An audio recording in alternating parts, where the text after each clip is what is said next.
Hello friends, welcome to Lecture Classes. Hope you are fine. Today we are going to discuss essay writing task 2 and our topic is whether the research work should be conducted by government or private agencies. Stay with me till the end of this video because I will be sharing the structure to write this essay and few words which are going to help you to do this task easily. Let's start our task. Our question is, scientific research should be carried out and controlled by the government rather than private companies. To what extent do you agree or disagree? Now, before writing down the task or thinking about it, you have to observe it very carefully. And what you have to observe? आपको ये observe करना है that what the question is and what the demand is. इस question का जो first part है वो आपको डायरेक्शन दे रहा है कि आपको किस डायरेक्शन में आपको फ्लो करना है and the second thing is the demand of the question कि क्या आपसे पूछा गया है they are asking to what extent do you agree और डिसएग्री सो सबसे पहले हम डायरेक्शन को देखते हैं डायरेक्शन क्या है scientific research should be carried out and controlled by the government rather than private companies इसका क्या मतलब है कि जितनी भी साइंटिफिक रिसर्च कैरी की जाती है जितनी भी रिसर्च होती हैं वो सभी गवर्नमेंट के अंदर होनी चाहिए प्राइवेट कंपनीज के अंडर में नहीं होनी चाहिए अब ये है हमारा क्वेश्चन हम इस पे डिस्कस करेंगे कि क्यों गवर्नमेंट के अंदर होनी चाहिए और क्यों प्राइवेट कंपनीज में होनी चाहिए जब भी कोई रिसर्च कंडक्ट होती है वो दोनों उसके आउटकम्स दोनों साइड के होंगे पॉजिटिव एंड नेगेटिव हमें इन्हीं पॉजिटिव साइड्स को कंसर्न में रखते हुए इस टास्क को करना है now the second thing is the demand to what extent do you agree और डिसएग्री इसका मतलब है आप सिर्फ एग्जामिनर ये क्वेश्चन कर रहा है कि आप किस हद तक इस बात से सहमत हैं to what extent do you agree agree क्या एग्री आप ये कि जो साइंटिफिक रिसर्च है वो गवर्नमेंट को सौंप देनी चाहिए या गवर्नमेंट के पास ही होनी चाहिए मैं इस बात से एग्री करता हूं एंड डिसएग्रीज कि मैं इस बात से एग्री नहीं करता कि जो साइंटिफिक रिसर्च है वो गवर्नमेंट के अंदर होनी चाहिए वो किनके अंदर होनी चाहिए प्राइवेट एजेंसीज के अंदर या प्राइवेट कंपनीज के अंदर अब जो नेक्स्ट चीज है इस क्वेश्चन के अंदर वो है एक्सटेंट एक्सटेंट का मतलब है आप किस हद तक इस बात से सहमत हैं क्या आप पूरी तरह सहमत हैं आप फुली एग्री हैं या आप फुली डिसएग्री हैं सो आपको अपना ओपिनियन स्टेट करना होगा कि आप ज्यादा क्या सोच रहे हैं आप ज्यादा किसके पक्ष में हैं कि गवर्नमेंट एजेंसीज को गवर्नमेंट कंपनीज को ही सारी जो साइंटिफिक रिसर्च है दे देनी चाहिए या फिर आप इस बात से पूरी तरह सहमत नहीं हैं सो ये है इस क्वेश्चन की डिमांड अब हम डिस्कस करेंगे the viewpoints on this topic हम दो साइड्स की बात करेंगे एग्री और disagree now what agree means and what disagree means agree means that you are agree that government should carry the research work and disagree means that you are disagree with this opinion now you have to mention the reasons कि क्यों आप agree हैं क्यों आपको ऐसा लगता है कि जो गवर्नमेंट की रिसर्च है या गवर्नमेंट के अंदर रिसर्च वर्क है वो कैरी होना चाहिए दूसरी प्राइवेट कंपनीज में नहीं होना चाहिए क्या कारण है सो इसी बात के रीजंस को हम स्टेट करेंगे सो हमारा फर्स्ट रीजन है government primary responsibility is to provide safety to public so during research if any mishappening takes place lives of people will be far away from threat क्या मतलब है इसका कि जितनी भी रिसर्च वर्क कैरी की जाए ठीक है वो सब किसी ना किसी तरह का रिस्क होल्ड किए हैं और गवर्नमेंट की फर्स्ट रिस्पॉन्सिबिलिटी यही है कि जो अपने सिटीजन्स हैं या जो लोग हैं उनकी सेफ्टी के बारे में सोचे सो अगर रिसर्च वर्क कैरी किया जाए गवर्नमेंट के अंदर तो कभी ऐसा नहीं होगा कि किसी तरह की मिस हैपनिंग की वजह से कि रिसर्च वर्क के दौरान किसी तरह का कोई एक्सीडेंट हुआ उसकी वजह से लोगों की लाइफ थ्रेट में चली गई या लोगों की लाइफ डेंजर में गई उनको किसी तरह का नुकसान सहना पड़ा ऐसा नहीं होगा क्यों क्योंकि गवर्नमेंट हमेशा इस बात का ध्यान रखती है इसीलिए वो इन एक्सपेरिमेंट्स को ऐसी जगह पे कैरी करती है जहां पे लोग जो हैं वो काफी दूर हों, दे आर फार डिस्टेंस। हम इसका एग्जाम्पल देखते हैं। Example is missile test in desert. So missile test या वेपन टेस्ट या इस तरह के जितने भी टेस्ट हैं जिनसे कि lives of people can be affected, लोगों की जिंदगियां प्रभावित हो सकती हैं, उन पे किसी ना किसी तरह का अफेक्ट हो सकता है, उसे लोगों से काफी दूर कैरी किया जाता है। These are the places such as abundant areas, ऐसे एरिया जहां लोग जाते नहीं हैं या जो लोगों की पहुंच से बहुत दूर होते हैं, लाइक डेजर्ट्स। सो ये है हमारा फर्स्ट पॉइंट कि क्यों हम इस बात से सहमत हैं या क्या रीजन है that government should carry research work. So a second reason is for government all its citizens are equal. So if research leads to the discovery of any product helpful for humans, its distribution will be done equally. It means that for government all its citizens are equal. उसके सभी citizens उसके लिए equal हैं, government के सभी citizens उनके लिए equal हैं। So if research is carried under the government and they obtained any product which is useful for humans, that product will be distributed equally to all the people. What does this means कि जो भी research work carry की जाएगी अगर उसके अंदर कुछ ऐसा प्रोडक्ट ऑब्टेन होता है जो सभी ह्यूमंस के लिए हेल्पफुल है, तो गवर्नमेंट उस प्रोडक्ट को इक्वली डिस्ट्रीब्यूट करेगी। लेकिन प्राइवेट कंपनीज में ऐसा नहीं देखा जाएगा। प्राइवेट कंपनी सिर्फ उन्हीं लोगों को अपने प्रोडक्ट देंगी who are going to pay to them for that product.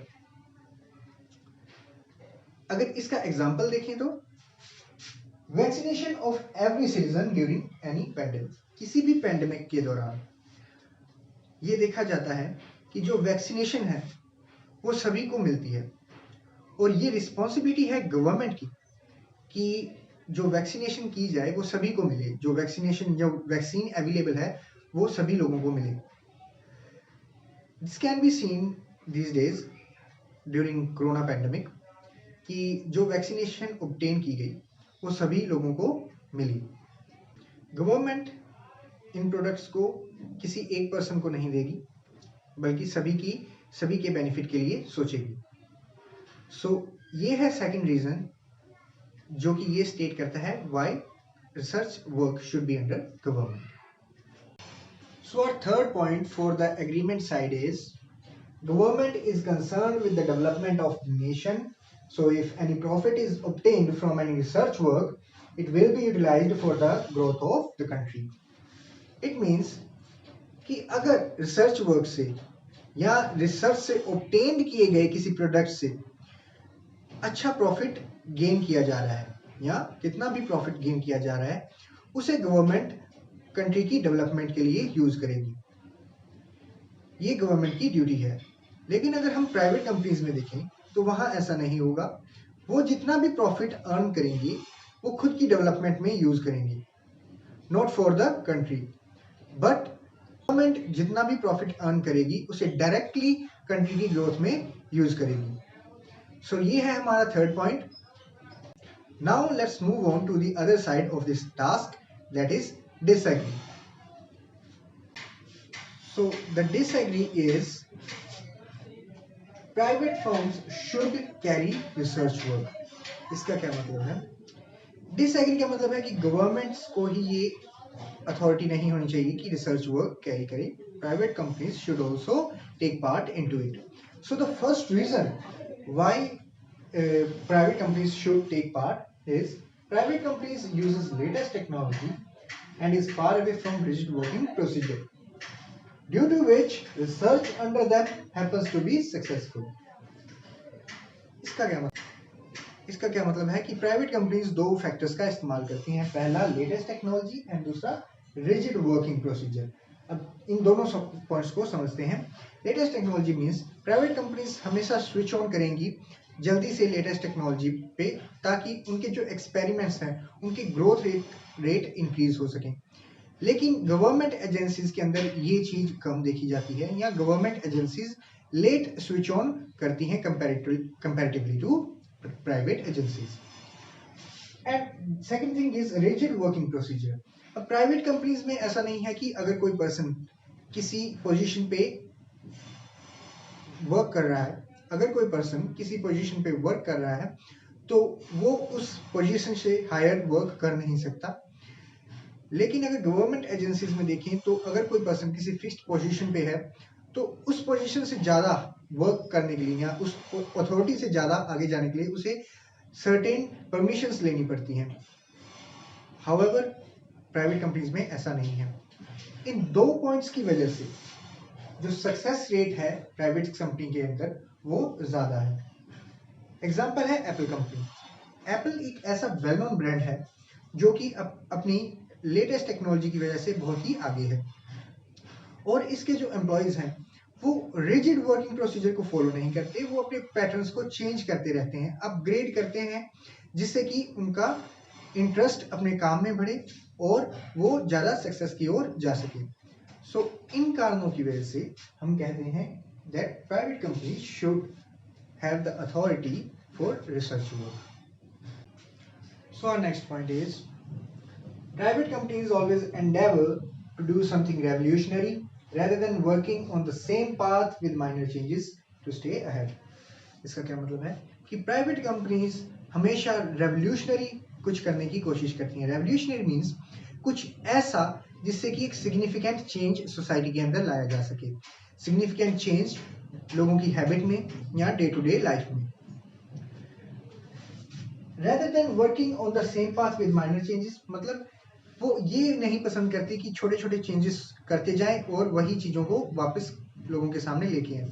इससे कुछ भी रेवोल्यूशनरी नहीं होता। सो प्राइवेट कंपनीज का हमेशा फोकस होता है कुछ रेवोल्यूशनरी करने का, कुछ बड़ा करने का। टू स्टे अहेड मीन्स उनके जो काउंटर पार्ट्स हैं, जो अदर फर्म्स हैं जो कि सेम ही एक्सपेरिमेंट को कैरी ऑन कर रही होंगी या किसी ना किसी वे में उनका कंपटीशन दे रही होंगी, उनसे अहेड रहने के लिए, आगे रहने के लिए वो कुछ ना कुछ रेवोल्यूशनरी करने की कोशिश करेंगे। एग्जाम्पल है Tesla company. Tesla company making reliable electric vehicles. अब इलेक्ट्रिक व्हीकल्स बहुत सारी कंपनियां बना रही हैं, काफ़ी टाइम से बना रही हैं, लेकिन टेस्ला को बेस्ट माना जाता है, कारण कि टेस्ला ने लोगों के सामने ऐसे व्हीकल्स को लाया है जो कि ज़्यादा रिलायबल है। पहले के इलेक्ट्रॉनिक व्हीकल्स ज़्यादा रिलायबल नहीं थे, ज़्यादा डिस्टेंस कवर नहीं कर पाते थे, लेकिन जो टेस्ला की प्रोडक्ट्स हैं या जो टेस्ला के व्हीकल्स हैं वो ज़्यादा रिलायबल हैं। इसी कारण से ये कंपनी इतनी अच्छी है। So this is our point why private firms should be given the research work. Okay, so the third point is accountability. Private companies are accountable to the government for their work and are bound to follow legal path. ये point थोड़ा interesting है, इसे समझते हैं। That private companies are bound to follow a legal path. Why?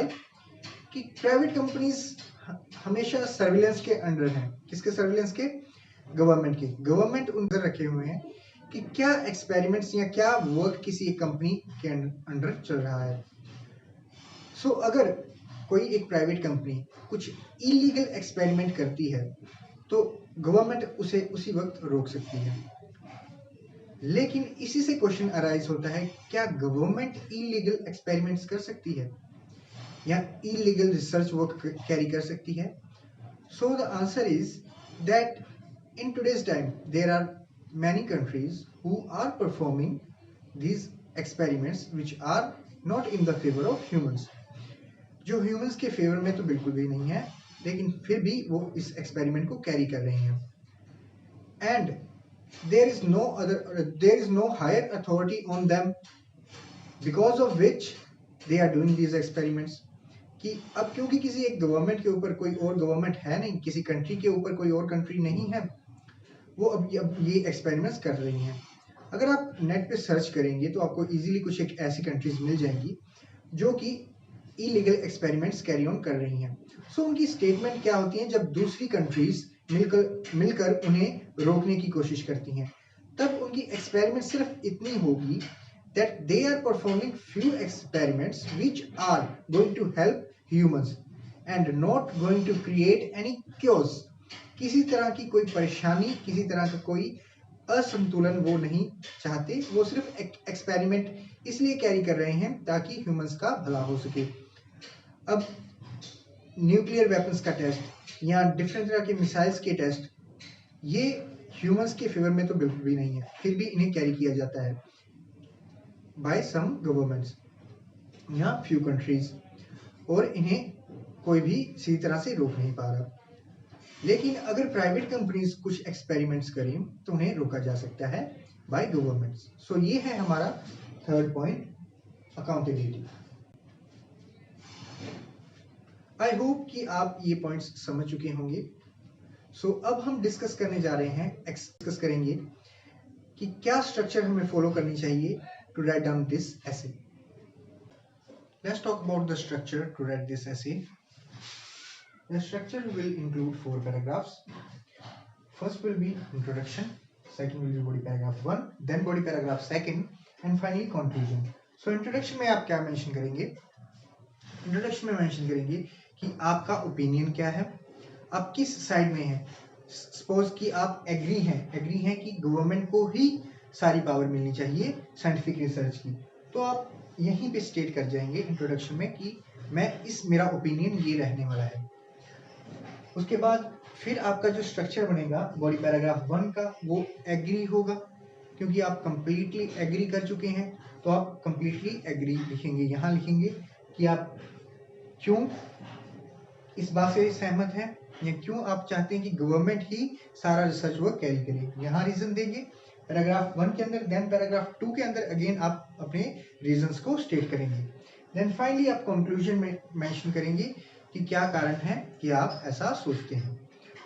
And the second thing is that कि आप introduction में अगर ये लिख के चलते हैं कि मैं डिसएग्री हूं, कंप्लीटली डिसएग्री हूं, तब आपको डिसएग्री की तरफ से सोचना होगा। लाइक डिसएग्री ये होगा कि आप ये नहीं चाहते कि गवर्नमेंट के अंदर सारी वर्किंग पावर जाए रिसर्च की।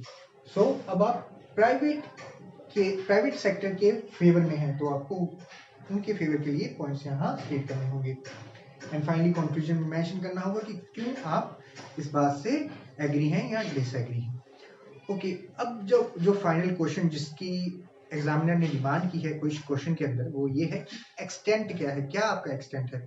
आपका अगर एक्सटेंट पार्शली होता है, लाइक आप कहते हैं कि मैं कंप्लीटली एग्री नहीं हूं, तब उस केस में आपको लिखना होगा कि आप किस हद तक एग्री हैं, लाइक लार्जली एग्री हैं या पार्शियली एग्री हैं।